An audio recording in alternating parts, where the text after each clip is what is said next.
नमस्कार विद्यार्थियों, श्रीमती मोहरी देवी तापड़िया कन्या महाविद्यालय जसवंतगढ़ के यूट्यूब चैनल पर एक बार पुनः आपका हार्दिक स्वागत और अभिनंदन है। मैं प्रवक्ता चंद्र प्रकाश गुर्जर। आज की क्लास हमारी बीए प्रथम वर्ष के छात्रों हेतु इतिहास विषय की होगी। इतिहास विषय के दौरान अगर बात की जाए तो निरंतर हम मौर्य काल के बारे में पढ़ रहे हैं। मौर्यकालीन चैप्टर काफ़ी बड़ा है। अगर बात की जाए तो आपकी बुक में प्राचीन भारत का जो इतिहास है, इसके तहत मौर्यकालीन शासकों के बारे में जिक्र किया। इसके अलावा मौर्यकालीन प्रशासनिक व्यवस्थाओं का हमने जिक्र किया, दो भागों में विभाजित करते हुए चंद्रगुप्त मौर्य का शासन प्रबंध और अशोक का शासन प्रबंध। आज हम बात करेंगे मौर्यकालीन अर्थव्यवस्था की। अर्थव्यवस्था की बात करें तो इकोनॉमिक सिस्टम जो रहता है, अगर बात की जाए किस तरीके से व्यापार वाणिज्य होता है, कृषि होती है, ये चीज़ें जो अगर बात की जाए आर्थिक क्रियाएं, जो गतिविधियां किन किन के माध्यम से हमें मौर्य काल के दौरान देखने में मिलती है, मौर्य प्रशासकों के दौरान, उनके बारे में हम आज जिक्र करेंगे। मूलतः अगर तुम देखोगे तो अर्थव्यवस्था किस पे आधारित होती है? अर्थव्यवस्था किस पे आधारित? कृषि पे आधारित होती है। उसके अलावा तुम पशुपालन को ले सकते हो, उद्योग धंधों को ले सकते हो और व्यापार वाणिज्य, इनके आधार पे ही, इन पे ही जो आधारित होती है अर्थव्यवस्था। और मौर्य काल के दौरान तुम मुख्यतः देखोगे तो मौर्य काल के दौरान संपूर्ण भारत कृषि प्रधान देश था। अगर देखा जाए वर्तमान समय तक भी तुम देखो, आज़ादी से पहले भी भारत हमेशा से कृषि प्रधान देश ही रहा। कृषि प्रधान देश की बात करें तो मुख्य व्यवसाय और मुख्य काम जो इनका क्या रहता है, कृषि रहता है। अब आज हम जो बात करने वाले हैं जो एग्रीकल्चर के बारे में, यानी कि मौर्य काल के दौरान कृषि किस अवस्था में थी, कृषि के बारे में हमें क्या क्या जानकारी प्राप्त होती है और उस एग्रीकल्चर सिस्टम के बारे में हम आज बातें करेंगे। तो मुख्यतः सबसे पहले हम बात करते हैं मौर्य काल के दौरान ऐसे कौन कौन से स्रोत हैं जिनके माध्यम से हमें मौर्यकालीन कृषि के बारे में जानकारी प्राप्त होती है। अगर बात की जाए मौर्यकालीन कृषि की जानकारी के स्रोतों की, कि जिनके माध्यम से हमें पता चलता है कि ऐसी कृषि व्यवस्था हमें मौर्य काल के दौरान देखने को मिलती है, तो एक तो सबसे पहले महत्वपूर्ण रहती है जो कौटिल्य द्वारा रचित है, कौन सी? अर्थशास्त्र पुस्तक, उसके माध्यम से हमें जानकारी मिलती है। उसके अलावा जो मेगस्थनीज है, यूनानी राजदूत आता है, उसके द्वारा जो पुस्तक रचित है इंडिका, उसके माध्यम से हमें जानकारी मिलती है। उसके द्वारा जो अपने यात्रा वृत्तांत के द्वारा भारतीय कृषि के बारे में क्या उल्लेख किया जाता है। उसके अलावा जो धार्मिक ग्रंथ है, जो बात की जाए बौद्ध ग्रंथ है विशेषतः, उनसे हमें जो मौर्यकालीन कृषि के बारे में जानकारी मिलती है। उसके अलावा जो पतंजलि द्वारा लिखित जो महाभाष्य है, उसके द्वारा भी हमें जो मौर्यकालीन कृषि के बारे में जानकारी मिलती है। तो इनके माध्यम से हमें जानकारी मिलती है। अब कृषि के बारे में हम देखेंगे कौन कौन सी फसलें हैं जो बोई जाती थी, कौन कौन सी उपज ली जाती थी, किस तरीके से जो बात कृषि करने का तरीका है जो कैसा रहता है मौर्य काल के दौरान।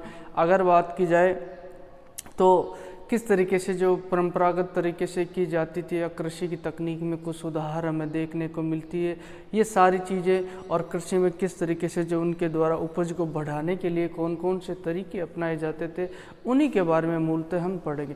तो आज हम विशेषतः बात करेंगे मौर्यकालीन कृषि के बारे में। भाई बोले खेती के बारे में हमें जो क्या क्या जानकारी प्राप्त होती है। अगर बात की जाए तो ये बात आप तो ध्यान रखना कि मौर्यकालीन जो भारत देश था वो कृषि प्रधान था, यानी कि कृषि जो भारत का सबसे मुख्य पैसा था। और सर्वाधिक राज्य को आय प्राप्त जिस क्षेत्र से होती थी वह क्षेत्र कौन सा होता था? कृषि। जैसा कि हमने देखा कि कृषि कर सर्वाधिक प्राप्त होता है। आयकर के बारे में जो हमने कर सिस्टम के बारे में पढ़ा था, अगर बात की जाए मौर्यकालीन प्रशासन के दौरान, तो भूमि को दो भागों में, यानी दो तरह के जो भूमि का विभाजन किया गया था, एक भाग भूमि, एक सीता भूमि। सीता भूमि जिसके जो राजकीय संरक्षण में होती, जो राज्य का सीधा नियंत्रण, भाग भूमि जहाँ किसानों का सीधा नियंत्रण। तो ये किसान जैसे ही पैदावार पैदा करते, फसलें बोते और यहाँ से जो कर वसूला जाता था, उसके माध्यम से ही जो राज्य का जो रेवेन्यू सिस्टम जो है, तो हम राजस्व व्यवस्था के तहत इसके बारे में पढ़ा था। तो एग्रीकल्चर के बारे में बात करते हैं। मेगस्थनीज के द्वारा उल्लेख किया जाता है, अपनी इंडिका पुस्तक है, उसमें कहा जाता है कि भारत में रहने वाली जनसंख्या की अगर बात की जाए तो आबादी के हिसाब से देखा जाए तो दूसरे नंबर पर जो कृषक आबादी थी, यानी जो कृषि का पैसा करने वाले लोग, कृषि के माध्यम से अपना गुजारा करने वाले लोग, इनकी संख्या सर्वाधिक देखने को मिलती है, दूसरे नंबर पे हमें मिलती है। और ये पैसा काफ़ी सम्मानजनक पैसा था। अगर बात की जाए कौन सा, कृषि का व्यवस्था युद्ध काल के दौरान देखा जाता है। ये मेगास्थनीज के द्वारा कही गई बातें हैं।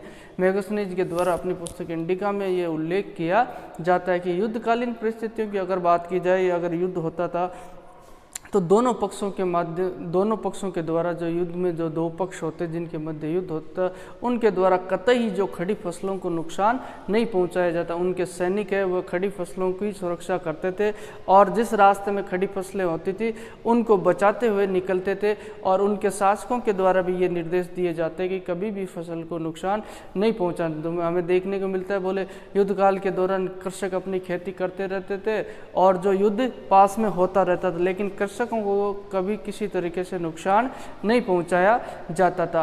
और ये ज़्यादातर आबादी बात की जाए, इनका कृषकों का मुख्य कार्य खेती होता, तो ये ज़्यादातर खेती में ही लगे रहते थे। साल भर अगर बात की जाए ये खेती में लगे रहते थे। और उसके अलावा बहुत इंटरेस्टिंग बातें उसके द्वारा बताई गई है, मेगास्थनीज के द्वारा अपने विवरण, उसके माध्यम से हमें पता चलता है कि इस तरीके से जो कृषि व्यवस्था में मौर्य काल में देखने को मिलती है। उसके द्वारा कहा गया कि भारत में कभी अकाल नहीं पड़ता। ये उसके द्वारा जो लिखी गई बातें, जिसके माध्यम से हम जो इस मौर्यकालीन कृषि के बारे में जाने, उसके द्वारा कहा गया कि भारत में तो कभी अकाल नहीं पड़ता और अकाल नहीं पड़ने की स्थिति में यहाँ खाने वाले जो खाद्यान्न अनाज है उनकी कतई कमी नहीं रहती है। ये बात उसके द्वारा कही गई है। उसके अलावा वो कहता है कि भारत में साल में 2 बार वर्षा होती है और 2 बार वर्षा के अनुसार जो पहली बार वर्षा में गेहूं वगैरह बोए जाते, दूसरी बार वर्षा होती है तो ज्वार तिल बोए जाते। जैसे तुम देखोगे तो जिसके तहत 2 फसलें मुख्यतः बोई जाती है वर्तमान भारत में। तुम देखो, एक तो रबी की फसल होती है जो शीतकाल के दौरान बोई जाती है, खरीफ की फसल होती है जो ग्रीष्मकाल के दौरान बोई जाती है। तुम देखोगे अभी जो मानसून की शुरुआत होगी, जून महीने में बारिश होती है, इसी दौरान लोग जो खेतों में जो फसलें बोई जाती है वो खरीफ की फसल बोई मानी जाती है। यही बात किसके द्वारा कही जाती है, खरीफ की फसल के तहत तुम देखोगे ज्वार भी बोया जाएगा, बाजरा भी बोया जाएगा, मोट भी बोए जाएंगे, तिल वगैरह भी बोए जाएंगे। अब जब ये जो खरीफ की फसल का समय समाप्त हो जाएगा उसके पश्चात तुम देखोगे शीतकाल के दौरान जो रबी की फसल बोई जाती है जिसमें गेहूं वगैरह है, सरसों वगैरह है, चना वगैरह है, ऐसी फसलें बोई। यही उल्लेख इसके द्वारा किया जाता है, किसके द्वारा, मेगास्थनीज के द्वारा, कि साल में 2 बार वर्षा होती है, उसी दौरान 2 तरह की फसलें बोई जाती है। किसके द्वारा कहा जाता है, मेगास्थनीज के द्वारा। और उसके अलावा उसके द्वारा कहा गया है फल और मूल की खेती भी यहाँ पे की जाती है, जैसे कंदमूल, जायद की फसल जिसे कहते हैं अगर तुम बात करो तो ये का सब्जियाँ वगैरह इनकी जो फसल बोई जाती है, तो उसी दौरान ये उल्लेख जो हमें मेगास्थनीज के द्वारा देखने को मिलता है। और उसके अलावा बात की जाए कौटिल्य के द्वारा जो लैंड है यानी कि जो भूमि है उसके प्रकार बताए गए अपने अर्थशास्त्र में, भूमि के कितने प्रकार हैं, जिसके तहत उसके द्वारा कुछ एक प्रकार बताए गए किस टाइप की भूमि है। उसने बताया एक तो कृष्ट, अकृष्ट और स्थल, 3 प्रकार के जो 3 प्रकार भूमि के उसके द्वारा उल्लेखित हमें देखने को मिलते हैं कौटिल्य की अर्थशास्त्र में।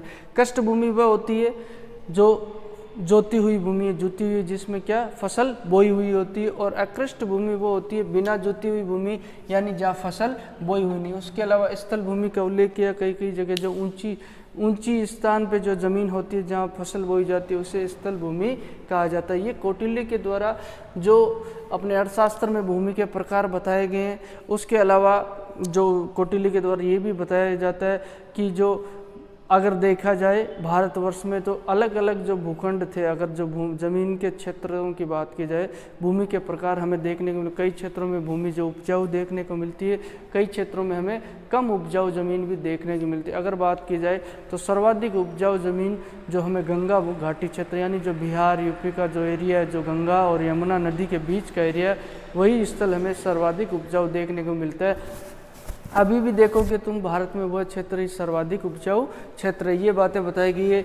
और उसके द्वारा जो मौर्य काल के दौरान अगर बात की जाए तो बोले खेती करने के तरीके क्या था, किस तरीके से जो खेती की जाती थी। परंपरागत यानी जो प्राचीन तरीके उनके माध्यम से ही खेती की जाती है। अब तक ये बात सबसे अच्छी कि लोहे का जो आविष्कार हो चुका था और लोहे का आविष्कार होने से लोहे के जो औजारों का निर्माण होने लगा जो खेती में प्रयोग होने वाले, जैसे दांतिया, हंसिया काटने वाले, और जो मुख्यतः अगर बात की जाए जो हल है, हल में लोहे का फाल लगाया जाने लगा। अब उसमें लोहे का फाल लगाए जाने से क्या होता था कि ज़मीन की जो गुड़ाई अच्छे से होती थी, निराई, और बीज जो काफ़ी गहरा डाला जाता था, इससे जो उत्पादन है वो काफ़ी बढ़ जाता है। अगर बात की जाए तो परंपरागत तरीके से तुम देखोगे बैलों के माध्यम से, पशुओं के माध्यम से उसी तरीके से जो खेती की जाती थी। ये जो खेती करने का तरीका हमें देखने को मिलता है। और उसके अलावा जो सिंचाई के माध्यम से भी खेती की जाती है। अब सिंचाई किस किस तरीके से की जाती थी, वही जो नदियों के माध्यम से अगर बात की जाए, सर तड़ाक, ये छोटे छोटे जो जैसे अपन नाडी वगैरह कहते हैं, तड़ाक तालाब वगैरह है, और जो कूप यानी जो कुआं, इनके माध्यम से जो क्या है भूमि की सिंचाई की जाती थी। और उसके अलावा जो ढोल, चरस, रहट द्वारा इनका भी भूमि की सिंचाई पर, ढोल, चरस वगैरह देखते हो तुम, अभी तुम्हें तो नहीं पता हो, लेकिन तुम अपने जो घर वालों से पूछना, बड़े बुजुर्ग लोग हैं, जो पहले चरस और रहट होता था उसके माध्यम से क्या किया जाता, कुओं से पानी निकालने के लिए इनका प्रयोग किया जाता था। और ये चमड़ी का बड़ा सा जो बात की जाए बड़ा सा होता था, अगर बात की जाए पानी निकालने के लिए, जिस तरीके से बड़ी सी वस्तु मान लो तुम, अगर किसी तरीके की जो एक बड़ा सा बर्तन ही मान लो चमड़े का, तो उसके माध्यम से जो कुओं से पानी निकाला जाता था उसको बैलों के माध्यम से खींचा जाता था। तो उनसे पानी निकाल के सिंचाई की जाती थी। नहरों के माध्यम से सिंचाई का उल्लेख हमें मिलता है। और वायु द्वारा संचालित जो चक्कियाँ होती थी, जिनके माध्यम से, यानी वायु द्वारा संचालित चक्कियाँ, जो वही कुएँ से पानी निकालने में उनका प्रयोग किया जाता था। तो इस तरीके से जो सिंचाई भी हमें देखने को मिलती है मौर्य काल के दौरान। और जो बात की जाए राजा की तरफ से, या जो बात मौर्यकालीन शासकों के द्वारा भी सिंचाई के लिए जो अच्छे प्रबंध किए जाते हैं अपनी प्रजा के लिए, उसी दौरान जो चंद्रगुप्त मौर्य के द्वारा जो सुदर्शन झील का निर्माण करवाया जाता है, जिसका उल्लेख हमने किया जूनागढ़ अभिलेख के माध्यम से हमें पता चलती है, जिसके तहत उसके जो गवर्नर, उस क्षेत्र के गवर्नर, जूनागढ़ क्षेत्र के जो पुष्यगुप्त, उनके द्वारा जो इस झील का निर्माण करवाया जाता है सिंचाई हेतु।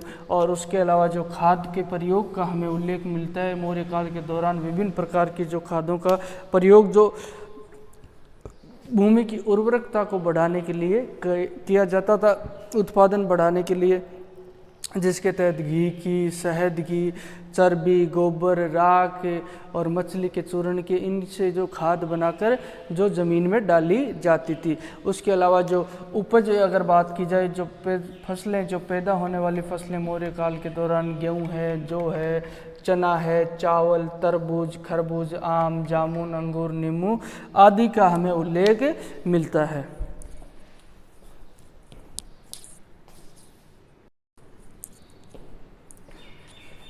तो विद्यार्थियों, आज की क्लास में अगर बात की जाए तो हमने मौर्य काल के दौरान जो एग्रीकल्चर सिस्टम यानी कृषि मौर्यकालीन जो अर्थव्यवस्था के बारे में पढ़े, जिसके तहत हमें कृषि के बारे में मिलने वाली जानकारी के बारे में पढ़ा। अगर बात की जाए तो मेगस्थनीज की इंडिका है, कौटिल्य का अर्थशास्त्र है, अन्य जो धार्मिक ग्रंथ बौद्ध हैं, और जो पतंजलि द्वारा रचित ग्रंथ है, उनके माध्यम से हमें मौर्यकालीन कृषि की जानकारी मिलती है, जिसके तहत हमने देखा किस तरीके से जो परंपरागत तरीकों के माध्यम से कृषि खेती की जाती थी। और सिंचाई के लिए भी कई जो अगर बात की जाए साधनों का प्रयोग उनके द्वारा किया जाता था। तो बोलिए, यहाँ तक आपको कोई चीज़ समझ में नहीं आई हो, किसी तरह की समस्या हो, शंका हो, तो आप निसंकोच पूछ सकते हो। आपके पास जो शैक्षणिक व्हाट्सएप ग्रुप का जो प्लेटफॉर्म अवेलेबल है, उसके माध्यम से आप अपनी बात मुझ तक पहुंचा सकते हो। और अध्यापन से संबंधित अगर किसी तरह की राय या सुझाव हो, वह भी आपके आमंत्रित है। और मैं उम्मीद करता हूँ कि आपको बेहतर तरीके से समझ में आया होगा और आप घर पर रहते हुए समय का सदुपयोग करते हो और अपने अध्ययन को सुचारू रूप से रखे हुए। तो आज की क्लास के लिए बस इतना ही, और सभी विद्यार्थियों का एक बार पुनः बहुत बहुत धन्यवाद।